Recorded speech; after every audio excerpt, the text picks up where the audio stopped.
Boa tarde, pessoal! Então, professora Tassiana, Ciências, vamos dar continuidade ao nosso circuito elétrico. Eu coloquei aqui para vocês, embasados lá na página 161 e 162, que eu havia pedido para vocês fazerem um estudo, ou seja, faça uma leitura dessa página. E referente à leitura dessa página, você poderia retirar as partes principais que você acha que é conveniente você fazer uma citação, da mesma forma que eu fiz aqui para vocês, e conceituar essas partes principais para que você possa ir memorizando a importância desse circuito elétrico. Mas não faça em forma de resumo, porque quando a gente faz alguma coisa em forma de resumo, a gente deixa transcrever que nós não temos a nossa habilidade de pensar. E neste momento eu quero que você tire as partes importantes e que você demonstre para mim que você aprendeu, ou que se você tenha dúvida, você pode retirar aquela dúvida, conceituar aquela dúvida no seu caderno. A primeira coisa que você precisa saber sobre circuito elétrico, que está lá na sua página 160, é que circuito elétrico é a passagem de energia elétrica por um circuito, tá? Então, quando a gente fala de circuito elétrico, nós estamos querendo dizer que existe uma passagem de energia de forma que essa energia chegue a determinado receptor e esse receptor emita para mim essa energia que foi chegada até ele. Para que isso aconteça, ele precisa de um circuito elétrico. E aí eu coloquei para você, o que é um circuito elétrico? O que você precisa saber? Que o circuito elétrico é composto por três partes: gerador, condutor e receptor. Quando você vê aí na imagem gerador, eu coloco um ponto de interrogação na frente para que você comece a pensar: opa, gerador? O que é gerador? A própria palavra, ela te dá uma indicativa do conceito de gerador. Gerador é aquele que no circuito elétrico, ele gera energia, ele vai promover essa energia. E esse gerador, ele pode ser tanto uma fonte de geração, que a gente estudou as transformações de energia uns capítulos anteriores. Esse gerador, ele pode ser tanto de forma de transformar essa energia como a produzir essa energia.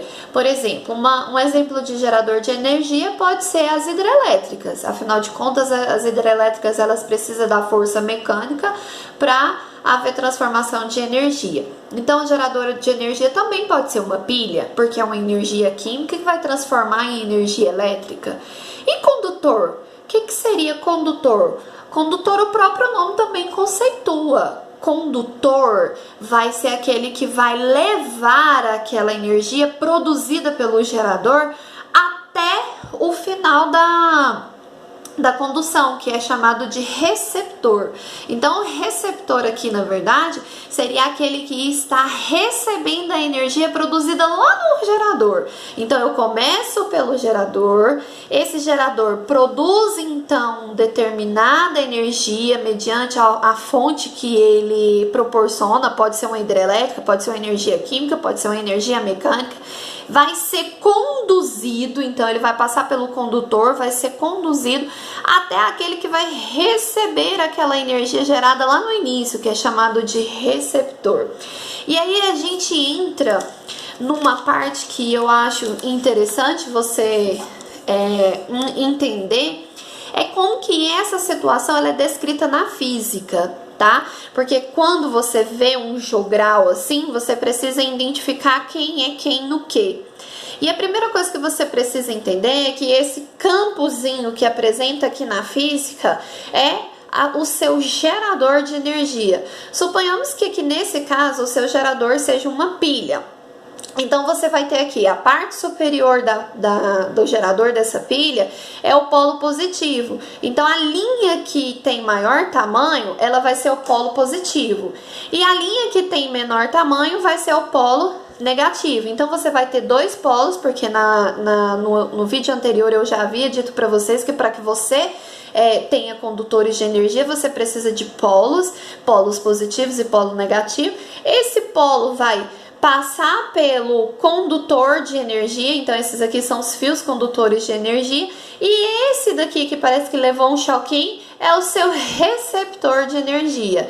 Então, se de repente eu viesse aqui e colocasse para você uma interrupção, é como se eu viesse aqui e colocasse, suponhamos que eu venha aqui, ó, e nesse momento aqui, ó, eu coloque um interruptor.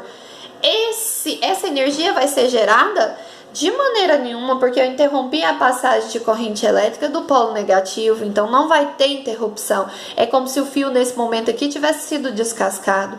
Então, necessariamente você precisa entender que para que aconteça uma situação onde há um circuito elétrico, eu preciso ter os polos positivos, o polo negativo, eu preciso ter que são os geradores, eu preciso ter o condutor de energia e eu preciso ter o receptor de energia, que é o que vai acontecer aqui, por exemplo, nas suas tomadas de casa. A tomada vai ser uma receptora de energia e ao mesmo tempo ela vai ser uma condutora de energia, porque ela vai receber a energia elétrica e vai transmitir essa energia elétrica também aos aparelhos eletrodomésticos, tá? Então, para finalizar a nossa explicação que está lá na página 162, a única coisa que ele queria que você entendesse é que quando você fala de corrente elétrica, você precisa ter os três principais pontos desse circuito elétrico. E para que você tenha esse circuito elétrico, você precisa de condutor, você precisa de gerador, você precisa de condutor e, finalizando, você precisa do receptor. E lá na página 162 vai trazer para você o exemplo de algumas situações onde você vai ver os polos sendo aqui armazenados para virar uma corrente de circuito elétrico, onde você vai ter o polo positivo, o polo negativo, que é a fiação menor, gerando ali no receptor, que seria o rádio, a sua fiação de receptor final. Alguma dúvida é só mandar para mim, por favor. Não se sintam acanhados em me procurar no Zap, eu estou à disposição. Qualquer dúvida referente a essa explicação é só chamar lá, tá?